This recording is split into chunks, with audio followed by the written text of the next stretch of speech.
धर्मेंद्र प्रधान नहीं, इस बार निशाने पर अमित शाह थे। पर क्यों? एक तस्वीर, सिर्फ एक तस्वीर, और उस तस्वीर ने पूरे दिन की राजनीति का मूड बता दिया।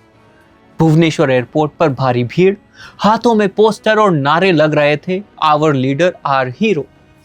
यानी जिस शिक्षा मंत्री से कुछ दिन पहले इस्तीफे की मांग हो रही थी, उसी के स्वागत में हजारों लोग जुटे। जी हां, धर्मेंद्र प्रधान के स्वागत में। राजनीति में यही सबसे दिलचस्प बात होती है, एक ही नेता एक जगह विरोध का चेहरा बन जाता है और दूसरी जगह स्वागत का।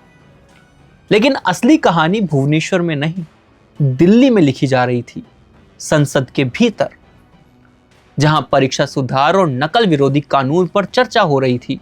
और सबसे बड़ा सवाल यह था कि क्या विपक्ष का निशाना शिक्षा मंत्री थे या फिर पूरा फोकस कहीं और था। तो आइए इसे समझते हैं। संसद की बहस शुरू होते से पहले ही एनडीए की बैठक हुई और तस्वीरें सामने आई। बैठक सामान्य थी, लेकिन राजनीति में तस्वीरें भी कई बार संदेश दे देती है, क्योंकि उसी के कुछ देर बाद संसद में जो बहस शुरू हुई, उसमें एक बात साफ नजर आई कि विपक्ष ने पूरा फोकस शिक्षा मंत्री पर नहीं रखा। बार बार गृह मंत्री अमित शाह से सवाल पूछे गए। जंतर मंतर प्रदर्शन, छात्रों पर हुई कार्रवाई, लाठीचार्ज, आंसू गैस या प्रदर्शनकारियों के साथ हुए व्यवहार, इन सभी का मुद्दा उठाया गया। यानी बहस कानून से शुरू हुई, लेकिन पहुंच गई कानून व्यवस्था तक। इधर बीजेपी की रणनीति भी बिल्कुल अलग दिखाई दी। इस बार पार्टी ने सिर्फ वरिष्ठ नेताओं पर भरोसा नहीं किया, बल्कि कई युवा सांसदों को आगे रखा। उनका संदेश शायद साफ था, अगर मुद्दा युवाओं का है तो जवाब भी युवा चेहरों से दिया जाएगा। संसद में एक के बाद एक युवा सांसद बोले। किसी ने परीक्षा व्यवस्था पर बात की, किसी ने नए कानून की जरूरत बताई, तो किसी ने आंदोलन कर रहे छात्रों को भी लोकतंत्र का हिस्सा बताते हुए कहा कि युवाओं की आवाज सुनी जानी चाहिए। यानी सरकार ने पूरी कोशिश की कि यह बहस सिर्फ बचाव की नहीं, संवाद की लगे। लेकिन विपक्ष का तरीका बिल्कुल अलग था।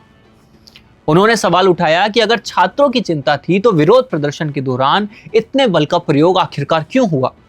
अगर कानून युवाओं के हित में था तो फिर सड़कों पर उतरे छात्रों की शिकायतों को पहले क्यों नहीं सुना गया?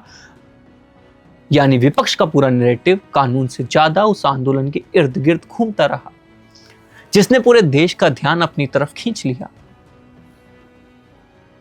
लेकिन इस पूरी बहस में एक और चीज साफ दिखाई दी।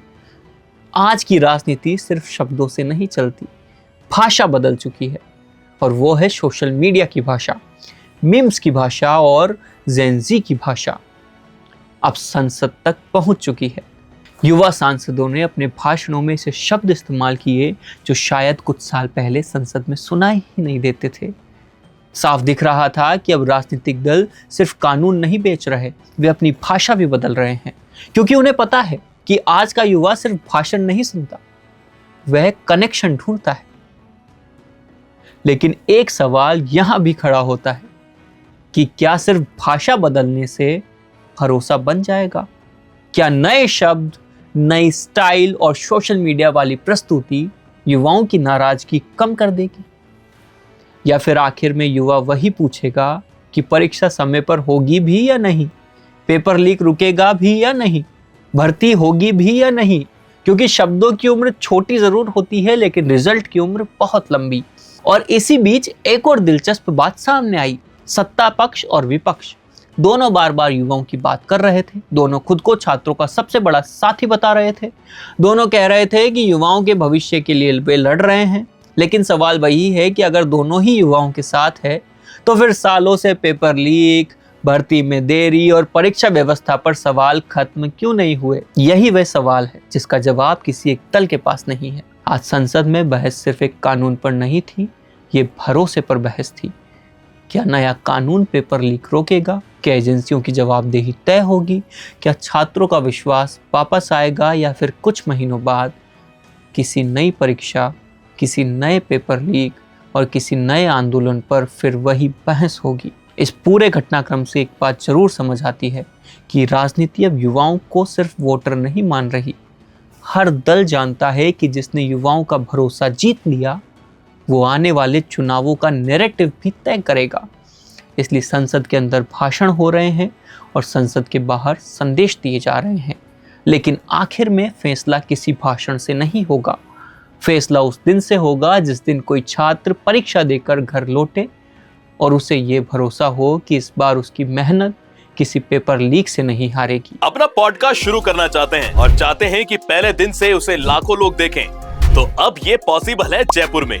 जयपुर का सबसे तेजी से बढ़ता हुआ digital news channel the fact India आपके पॉडकास्ट को वर्ल्ड क्लास बनाने के लिए जयपुर के बीचों बीच श्याम नगर में लाया है world class podcast setup, green screen setup, उसे शूट करने के लिए best state of the art facilities, editor से लेके लाखों फॉलोवर्स और करोड़ों वरी रील्स वाला यूट्यूब चैनल, और ये सब आपको एक ही जगह पर मिलने वाला है। तो पूरी जानकारी के लिए आज ही व्हाट्सएप कीजिए इस नंबर पर।